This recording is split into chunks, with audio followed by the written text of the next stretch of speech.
Yoshio, Joey, Nomura. I received a gift on New Year's Day, 2000. Yoshi came into my life. As a measure, the time I knew him was brief, too brief.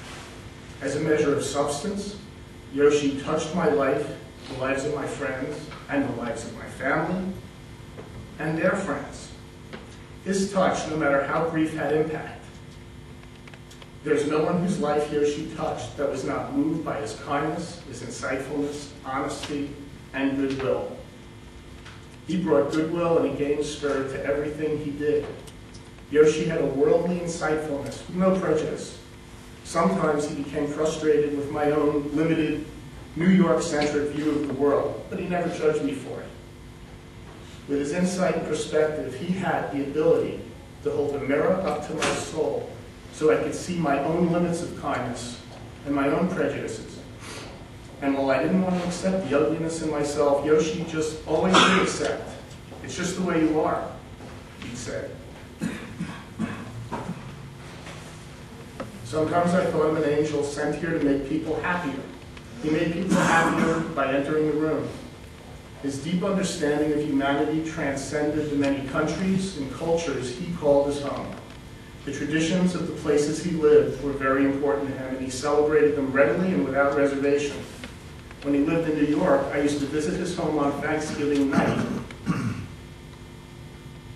for dessert after I spent Thanksgiving Day with my own family.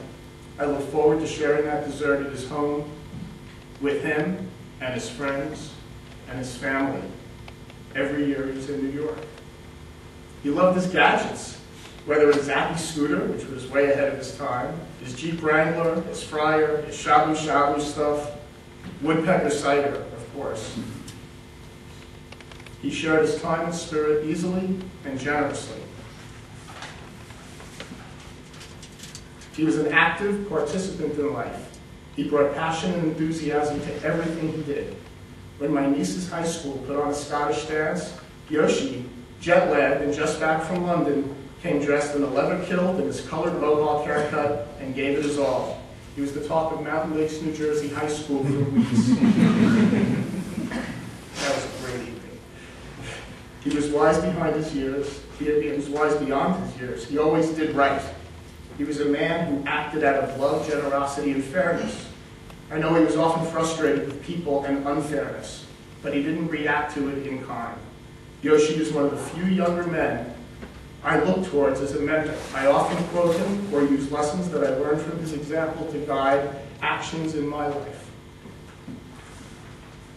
Japan, Europe, America, he touched lives around the world, and I enjoyed the great gift of traveling extensively abroad with Yoshi, an experience I most look forward to, and memories I shall treasure.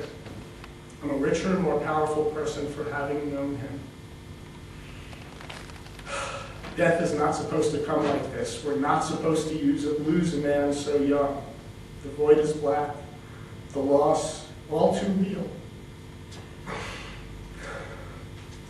The pain unbearable. I remember one day, Yoshi and I held each other in shared grief and cried for our losses. This loss I must bear without his comfort, a rip in the fabric of my life and my family.